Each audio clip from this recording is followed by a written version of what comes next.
Hello বন্ধুরা, আমি আজকে যেটা দেখাবো সেটা হলো যে মেসেঞ্জার নিকনেম কীভাবে দিবেন সেটা আমি আজকের এই ভিডিওতে দেখিয়ে দেবো।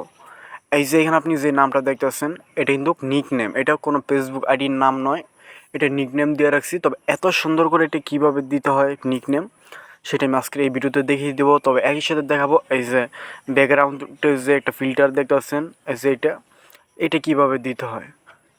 অনেক বিভিন্ন ফিল্টার আপনি এখানে ইউজ করতে পারবেন, তবে সেটা কীভাবে সেটা আমি দেখিয়ে দেবো।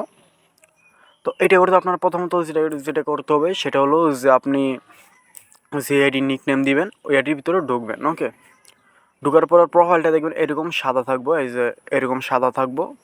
আপনি কি করবেন, প্রথমত এই উপরে দেখবেন ওয়ান ডট অপশন আছে, আপনি এখানে ট্যাপ করে দিবেন। এখানে ট্যাপ করে দেওয়ার পরে দেখবেন যে এই যে এখানে লেখা যে নিকনেম, আপনি এখানে ট্যাপ করে দিবেন। ট্যাপ করে দেওয়ার পরে আবার আপনি এখানে ট্যাপ করে দিবেন। এরপরে ওর আইডির নামটা এখানে শো করবে। আপনি নামের এই সাইডে টিপ দিয়ে এই নামটা পুরোটা কেটে দিবেন। কেটে দেওয়ার পরে আপনি লিখবেন যা লেখার, যেমন আমি একটা কিছু লিখবো, আমার প্রিয় মানুষ।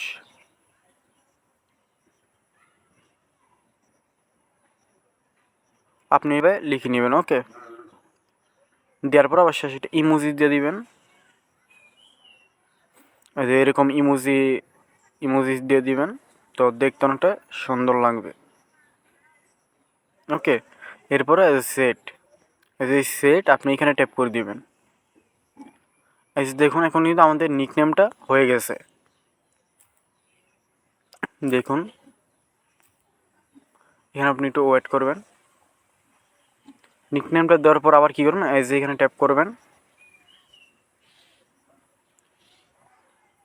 এখানে ট্যাপ করে দেওয়ার পরে এই যে আবার এখানে ট্যাপ করে দিবেন। এই যে এখানে থিম এখানে ট্যাপ করে দিবেন। দেওয়ার পর আপনি এই যে এখানে বিভিন্ন ফিল্টার পাবেন, আপনি একটা একটা করে দেখে নেবেন আপনার কাছে কোনটা ভালো লাগে। ওকে, এই যে এইভাবে দেখে নেবেন কোনটা ভালো লাগে। এবার এটা ভালো না লাগলে এই যে নিচে আছে অনেক, যেটা ভালো লাগে সেটা আপনি এখান থেকে দিতে পারেন। ওকে, দেখছেন যেটা ভালো লাগে আপনি সেটা দিতে পারেন, সমস্যা নেই। ধরুন আপনার কাছে আপনার এখান থেকে যে কোনো একটা ভালো লাগছে। ওকে, তো ভালো লাগার পর আপনি কী করবেন, ধরুন এটি ভালো লাগছে, তারপরে এজ এ সিলেক্ট এখানে আপনি ট্যাপ করে দিবেন। এখানে ট্যাপ করে দিলে এসে দেখুন ব্যাকগ্রাউন্ডটা কিন্তু অন্যরকম হয়েছে, মানে অন্য কালার হয়ে গেছে, তাই না? এইভাবে। তো ভিডিওটি কেমন লাগলো অবশ্যই এই কমেন্টে জানিয়ে দেবেন, আর পাশে থাকার চেষ্টা করবেন। আমি ইউটিউবে নতুন, যদি পারেন তাহলে অবশ্যই সাবস্ক্রাইব করে পাশে থাকার চেষ্টা করবেন। তো আজকের ভিডিওটি এতটুকুই।